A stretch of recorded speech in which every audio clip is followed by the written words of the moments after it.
आप सभी का स्वागत है आपका अपना क्लास मैजिकल क्लास 2.0 में। तो आज हम लोग पढ़ेंगे डॉक्ट्रिन ऑफ लैप्स यानी कि हड़प नीति का सिद्धांत। तो चलिए बिना टाइम वेस्ट किए हुए अपने क्लास को शुरू करते हैं। हड़प नीति का सिद्धांत 1848 से 1856 ईस्वी तक लॉर्ड डलहौजी भारत का गवर्नर जनरल रहे। जो लॉर्ड डलहौजी थे यह भारत का गवर्नर जनरल 1848 से 1856 ईस्वी तक रहे।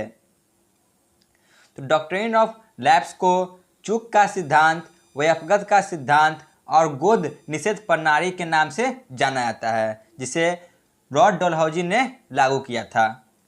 तो यह बहुत ही सक्रिय प्रशासक था। इन्होंने युद्ध और कूटनीतियों से भारतीय राज्यों पर अधिकार कर भारत में ब्रिटिश साम्राज्य का विस्तार किया।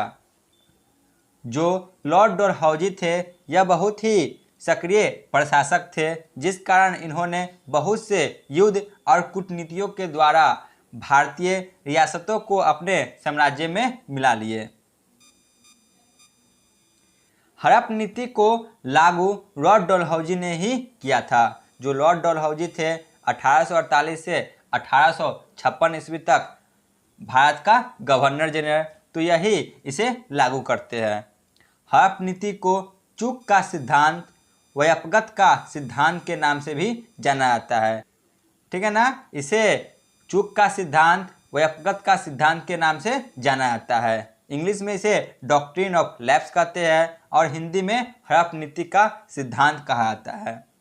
तो इस नीति के द्वारा इन्होंने भारतीय रियासतों को हड़पना शुरू कर दिया। जो भी भारतीय रियासत थे उन सभी को इन्होंने हड़पना शुरू कर दिया। तो चलिए जान लेते हैं हड़प नीति कहते किसे है। भारतीय रियासत में किसी शासक के बाद अगर कोई अगला शासक बनता था तो वह उसका पुत्र बनता था। जब यह लॉर्ड डलहौजी भारत का गवर्नर जनरल थे तो इस समय जो शासन प्रणाली थी यह वंशानुगत थी, यानी कि राजा के बाद उनका पुत्र अगला शासक बनेंगे। परंतु यदि अगर उस राजा का कोई संतान नहीं होता तो वह राजा किसी दूसरे बच्चे को गोद ले लेता था और तब वह गोद लिया हुआ पुत्र अगला राजा बनता था। ठीक है ना, समझ में आ गया कि यदि कोई राजा का अपना संतान नहीं हुआ तो वह किसी अन्य बच्चों को गोद ले लेता था और बाद में चलकर इसे ही अगला राजा बनाया जाता था। परंतु इस नीति के अनुसार यदि राजा का कोई अपना संतान नहीं हुआ तो वह गोद लिया हुआ बच्चा को अगला राजा नहीं बना सकता। यदि वह बनाता है तो यह हड़प नीति के अनुसार उससे छीन लिया जाएगा, अंग्रेजी साम्राज्य में मिला लिया जाएगा। ठीक है ना, इसी को हड़प नीति का सिद्धांत कहा गया। तो सीधे तौर पे समझ ले, यदि किसी राजा का अपना संतान नहीं हुआ और वह किसी अन्य बच्चा को गोद ले लिया तो वह अगला राजा नहीं बन सकता। यदि उसे राजा बनाया गया तो वह हड़प नीति के सिद्धांत के अनुसार उसे अंग्रेज सरकार अपने साम्राज्य में मिला लेंगे। अंग्रेजी ईस्ट इंडिया कंपनी ने बहुत सारी भारतीय रियासतों से सहायक संधि स्वीकार कर ली थी। सहायक संधि यानी कि उस साम्राज्य पर अंग्रेज भी शासन करेंगे और वहाँ के राजा भी शासन करेंगे, उसी को सहायक संधि कहा गया। तो जिसमें बहुत से भारतीय रियासत अपने मर्जी से आ गए और कुछ को जबरदस्ती सहायक संधि स्वीकार कराई गई, यानी कि बहुत से रियासत अपनी मर्जी से सहायक संधि को स्वीकार कर लिए और जो नहीं माने तो उससे इन्होंने युद्ध कर जबरदस्ती सहायक संधि स्वीकार करने को राजी करा दिए। लॉर्ड डलहौजी के समय भारतीय रियासत 3 प्रकार के थे। इनके समय काल में जो भारतीय रियासत थे यह 3 प्रकार के थे। पहले वह जो अंग्रेज साम्राज्य से आज़ाद थे, यानी कि वह अंग्रेज साम्राज्य के अंतर्गत नहीं आते थे, वह इनसे आज़ाद थे। दूसरा वह जो सहायक संधि स्वीकार की थी। तीसरा वह जिसे अंग्रेजों ने युद्ध में हरा दिया था। ठीक है ना। तो डलहौजी के समय भारतीय रियासत 3 प्रकार के थे। पहला वह जो इनसे आज़ाद थे, दूसरा वह जो सहायक संधि स्वीकार किए थे, और तीसरा जिसे अंग्रेजों ने युद्ध में हरा दिया था। तो हड़प नीति के अंतर्गत जो भारतीय रियासत अंग्रेज साम्राज्य से आज़ाद थे, उनको छोड़कर बाकी सभी रियासतें पर इस सिद्धांत को लागू करने का प्रयास अंग्रेजों द्वारा किया गया। यानी कि जो भी इनसे आज़ाद थे, इन पर हड़प नीति का सिद्धांत लागू नहीं किया गया, और जो इनसे सहायक संधि और युद्ध में इनसे हारे थे, उन पर इस नीति को लगाया गया। तो आगे देख लेते हैं अंग्रेजों द्वारा हड़प नीति से लिए गए राज्य या रियासत। किन किन राज्यों को अंग्रेजों ने अपने साम्राज्य में मिलाया था। यहाँ से आपको 1 से 2 प्रश्न जरूर देखने को मिलता है। तो सबसे पहले अंग्रेजों ने सतारा को मिलाया था 1848 में। उसके बाद जैतपुर को 1849 में, फिर संभलपुर को 1849 में, उसके बाद बघात को 1850 में, फिर उदयपुर को 1852 में, झांसी को 1853 को, मोस्ट वीवीआई झांसी है 1853 में। ये क्वेश्चन बहुत बार पूछे गए हैं। नागपुर को 1854 में, करौरी को 1855 में, और अवध को 1856 में। इन सभी राज्यों को अंग्रेजों ने हड़प नीति के द्वारा अपने साम्राज्य में मिला लिए। तो चलिए, जो इनमें से इम्पोर्टेंट है और जिनसे प्रश्न पूछे जाते हैं, उनके बारे में डिटेल से पढ़ लेते हैं। तो इनमें सतारा, झांसी और अवध के बारे में पढ़ लेते हैं, क्योंकि ज़्यादातर प्रश्न इन्हीं तीनों से पूछे जाते हैं। सतारा 1848। तो इस समय मराठा साम्राज्य के भोसले वंश का राजा शाहजी भोसले सतारा पर शासन कर रहे थे। जो मराठा साम्राज्य थे, उन्हीं में से एक छोटा सा वंश भोसले वंश, इनका राजा शाहजी भोसले थे। तो यह इस समय सतारा पर शासन कर रहे थे। तो इनका कोई संतान न होने के कारण इन्होंने किसी बच्चे को गोद लिया था और बाद में उनकी मृत्यु हो गई। इसके बाद हड़प नीति के अनुसार ब्रिटिश ने सतारा को बॉम्बे प्रेसिडेंसी में मिला लिया।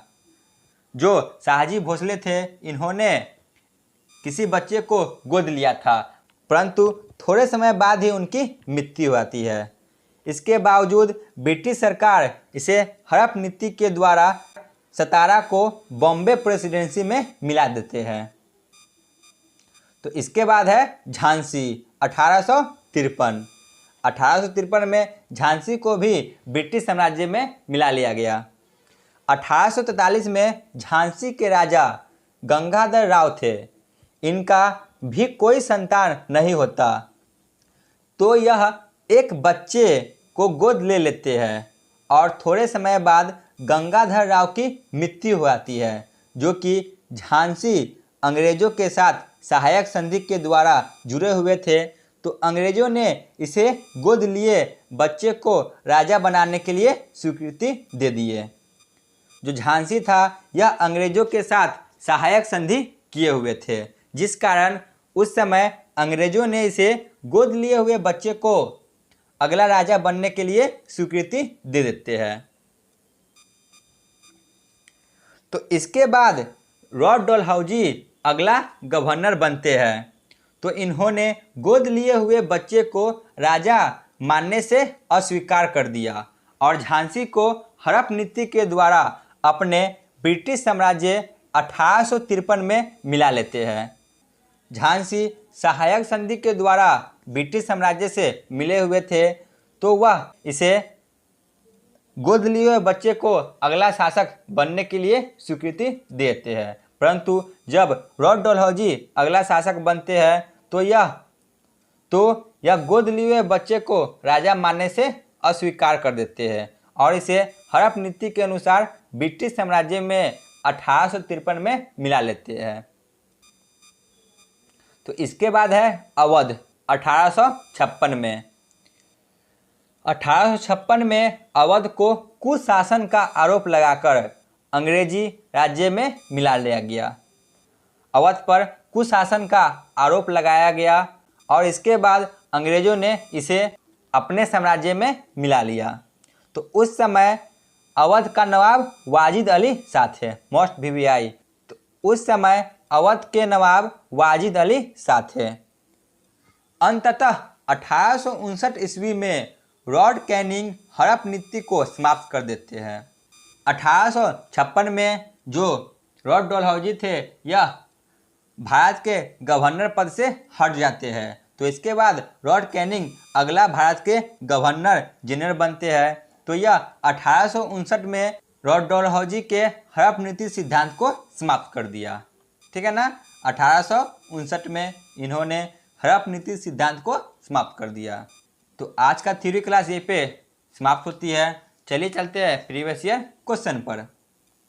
पहला प्रश्न है, हड़प नीति सिद्धांत को किसने लागू किया था? बताइए, हड़प नीति सिद्धांत को किसने लागू किया था? Option C, Lord Dalhousie. Question number 2, हड़प नीति सिद्धांत को अन्य किस नाम से जाना जाता है? हड़प नीति सिद्धांत को अन्य किस नाम से जाना जाता है? ऑप्शन डी, इनमें से सभी। क्वेश्चन नंबर 3, सतारा को ब्रिटिश साम्राज्य में हड़प नीति के द्वारा कब मिलाया गया? ऑप्शन ए, 1848 को। क्वेश्चन नंबर 4, झांसी को ब्रिटिश साम्राज्य में हड़प नीति के द्वारा कब मिलाया गया? ऑप्शन बी, 1853 में। क्वेश्चन नंबर 5, अवध को ब्रिटिश साम्राज्य में हड़प नीति के द्वारा कब मिलाया गया?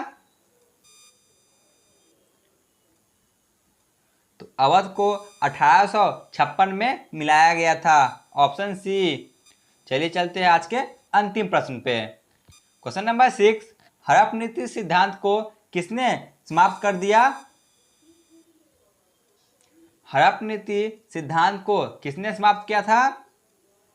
ऑप्शन डी, लॉर्ड कैनिंग 1859 ईस्वी में। तो आज का क्लास यहीं पे समाप्त होती है। आप लोग कमेंट में जरूर बताइए आपको यह क्लास कैसा लगा। धन्यवाद।